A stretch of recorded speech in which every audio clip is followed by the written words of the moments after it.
Because many of you lack the humanity and the basic understanding of covert warfare, I am forced to overkill this point. So let's look at the independent.co.uk, an article by Muhammad I. Aslam, Intelligent Kill, The Dirty Art of Secret Assassination. Now, I am not claiming that they are trying to assassinate me secretly, but they are gassing me, and it is a harmful gas. And let's look at what these people are capable of. And then from there, it will become very apparent that it is much easier to develop whatever gas they are using on me than to develop the gases they have in the past. In the best-selling book, Gordon Thomas, author of Gideon's Spies, The Secret History of the Mossad, gives a chilling and detailed account of how the Mossad uses biochemists and genetic scientists in order to develop lethal cocktails as bottled agents of death. This includes the development of nerve agents, choking agents, blood agents, and other blister agents, including Tuban, virtually odorless and visible when dispensed in aerosol or vapor form. Somon, the last of the Nazi nerve gases to be discovered, which also has a slightly fruity odor and is invincible in vapor format. Blister agents, which include chlorine, phosgene, and diphosgene, and smell of new mown grass. And blood agents, those with a cyanide base. Okay, so in the past I've gone over Medscape, which is a valid source, and how they have aerosol sprays for psychiatry. Okay? Vaporizes drugs, condensation aerosol spray, oral and lingual spray of drugs. So they have both nasal sprays and sprays you can put on in a mask and other gases and vapors, fumes. Okay, now let me just show you some not so valid sources. We have Rhino's, a WordPress covert gassing as part of psychological terror. We have Harassment Mentor, covert gassing, gas misters. We have another WordPress, covert gassing. We have Piston Heads, British Secret Service shows off new gassing, and so on and so forth. I'd like to point out the Mossad are a bunch of cowards, a bunch of weaklings who overestimate themselves and overvalue themselves. When they sent a Jew to accept my martial arts challenge, I won 10-0. And they are gassing my father, who has given millions of dollars away in free charity work to San Jose, the San Jose area community, especially when he was working at Kaiser Hospital before they ripped him off for a large amount of money. Okay, so the Mossad, Kaiser, and all these people are lowly dogs who mistreat people and put political interests above patients and human beings every day. That had to be said. Now, with that being said, this article is by Eugene Rubin, MD, PhD, Demystifying Psychiatry. Laughing Gas as a Treatment for Depression is the title. Nitrous oxide may help persons with severe depression. Posted January 14th, 2015. Now, this may not sound too harmful to those of you who do not know what laughing gas is, but listen carefully. Clinical depression leads to substantial disability, and it can be a fatal disease. Although many people with this disorder respond well to standard treatments, a significant number of patients do not improve. Their illness is considered treatment resistant. It is likely that there are multiple types of depression. Some types may respond to one type of treatment and not to others. The pain this illness causes can be so severe that a person may consider suicide. When suicidally depressed patients come to psychiatric attention, they may remain in an extreme risk to themselves even weeks after various treatment trials have been initiated. This risk of suicide may continue even when a person is hospitalized. Ketamine is a drug that is used during certain emergency room procedures, particularly in children. One example of such a procedure is resetting a dislocated shoulder. Ketamine diminishes the sensation of pain and also leads to a brief period during which the patient is conscious but indifferent to the procedure. This is called dissociative anesthesia.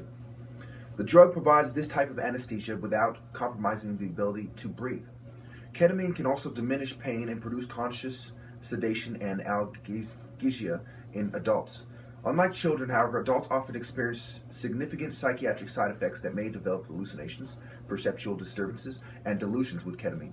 Thus, ketamine, like its cousin phencyclidine, phencyclidine, in parentheses, PCP, aka angel dust. So yes, they are, just like Adderall is related to, meth and cocaine, ketamine is related to angel dust. They basically want to give the cousin of angel dust to kids for depression. They're sickos. And this is January 14th, 2015. Keep that in mind.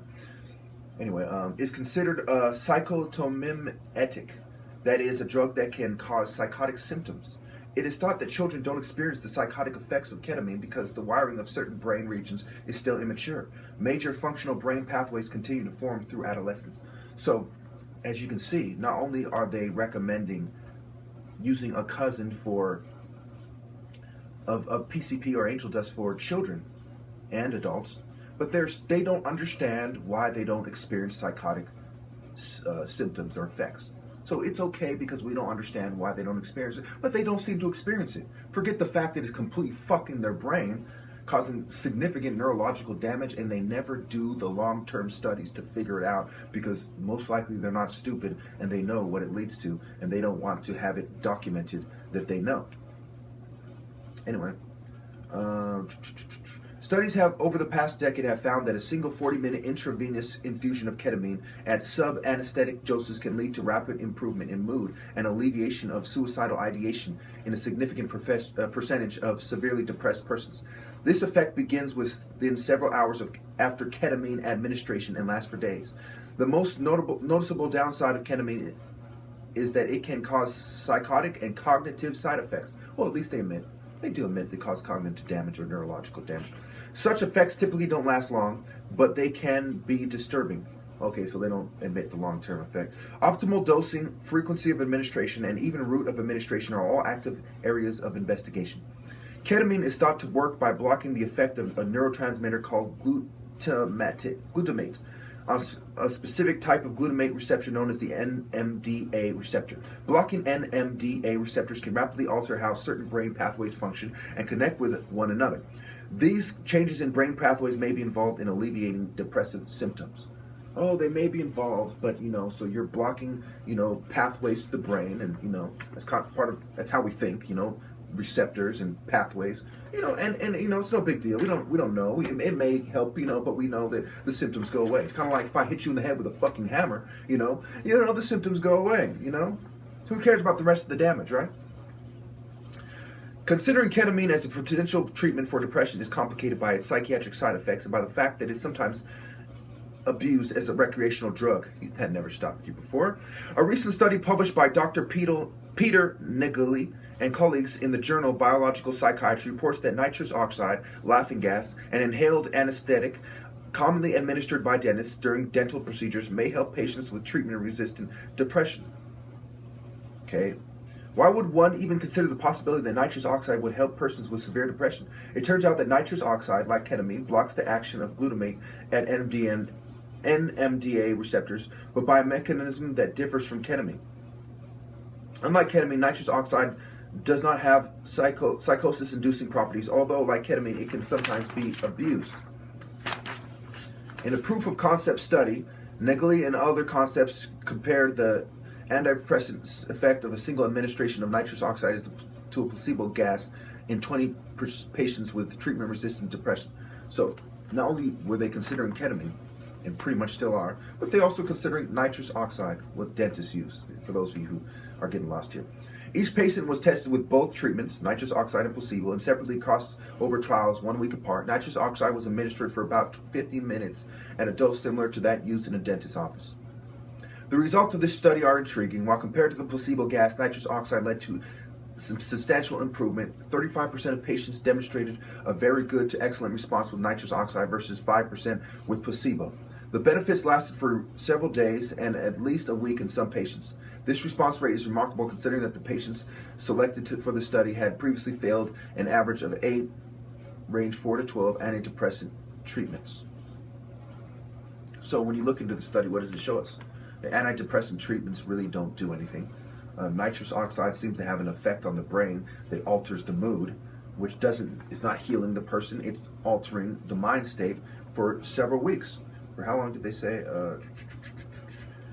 So, okay, not several weeks. For the benefits lasted for several days and at least a week. I mean, that's neither here nor there if you truly think about it.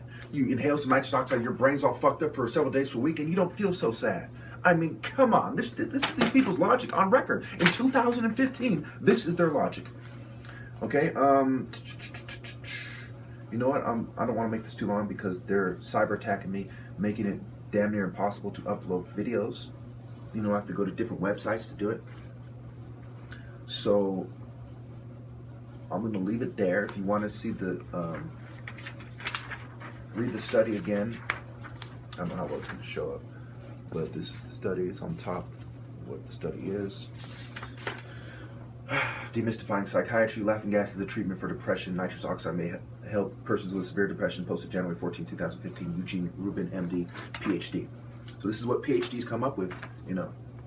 Treatments that aren't as effective as mine, aren't as natural, aren't as healthy, you know. That's what they come up with, PhDs, you know. Nonsense. Now going back to the pussy-ass Mossad, the cowardly CIA, and the bitch-ass MI6, MI5 pussies. Okay, all you intelligence dogs. So you can covertly drug me and harass me and stalk me, and I have all the proof to prove it. I have some of your civilian recruits admitting that you told them to provoke me. But you can't see me with the gloves because you're cowards. You don't measure up.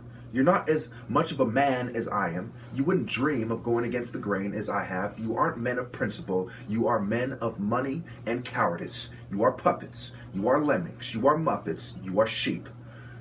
A sheep with a badge is still a fucking sheep. A lemming given a little power is still a fucking lemming. You're told what to do. You're a puppet bitch. You're a fucking coward. Okay, you can gas my mother and my father, and you wonder why I think it is fair play to kill everybody in your family. Not that I'm going to do it, but I certainly believe it is fair play. You gas old people with medical conditions. You gas them. You know my mother has asthma. You know this. But you gas her and cause her to cough up a fucking storm. I heard my mother and father coughing today. Okay? Now, I want all you viewers to ask yourselves, if you were in my shoes, what would you do? Now, if you were a normal person who would kill to protect their family like at least half of normal people would, what would you do? This is from my interview I've done not too long ago. When did I do it? November 17th, 2015. This is just the people I've interviewed in the last few months alone. One of them was in the last couple of days. Yes, gassing you. Or covert. I do. I was in the military, and when I was in the military, they gassed me all the time, every day that I was in the military. They tormented me. My superiors, my peers. If I wanted to commit suicide. Can you tell me what's been happening with you, with the gassing? I've just been noticing some really strange smells coming out of the house. Like, I'll show you, like, there's a vent here. So, can you see it? It's like a clock, right? Yep. Anyway, I guess it might very well be coming from there. But it was just a sick, nauseating smell. I usually get a headache afterwards. So, that's about it with regards to the smells, like, the gases, fumes, whatever you want to call them. Can you see why it would make somebody very angry if it happened to them every day? Yeah, definitely, yeah. Yeah, because not only that, because I had to open the windows, and then, lo and behold, heaps of traffic comes along, doesn't it? It's just really noisy. And it's just annoying. It's infuriating. For example, you probably wouldn't know that I was going to do that. Only I do.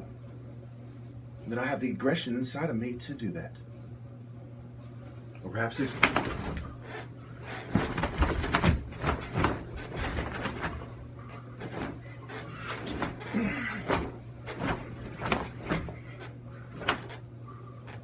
one of those slow, goofy motherfuckers, you know, being able to grab that. You know, that's what's going to happen. So, right? And then, I come in, boom, boom.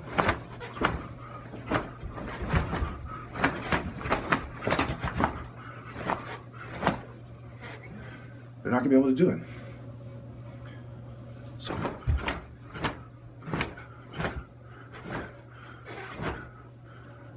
death.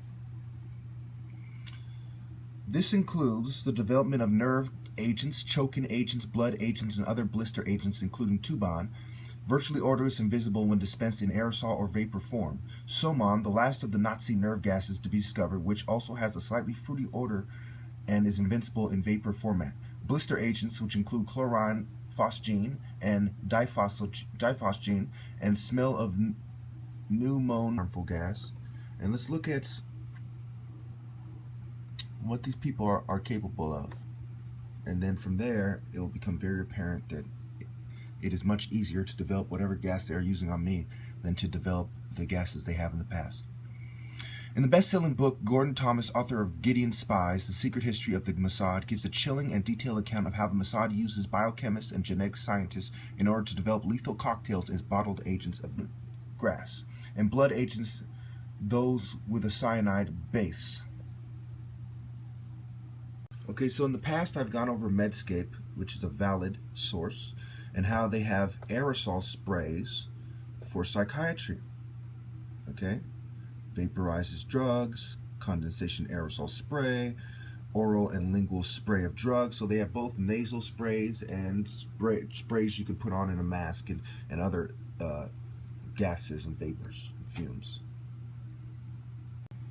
Okay, now let me just show you some not so valid sources. We have Rhino, a WordPress, covert gassing as part of psychological terror. We have Harassment Mentor, covert gassing, gas misters. We have another WordPress, covert gassing. Because many of you lack the humanity and the basic understanding of covert warfare, I am forced to overkill this point. So let's look at the independent.co.uk, an article by Muhammad I. Aslam, Intelligent Kill, The Dirty Art of Secret Assassination. Now, I am not claiming that they are trying to assassinate me secretly, but they are gassing me, and it is a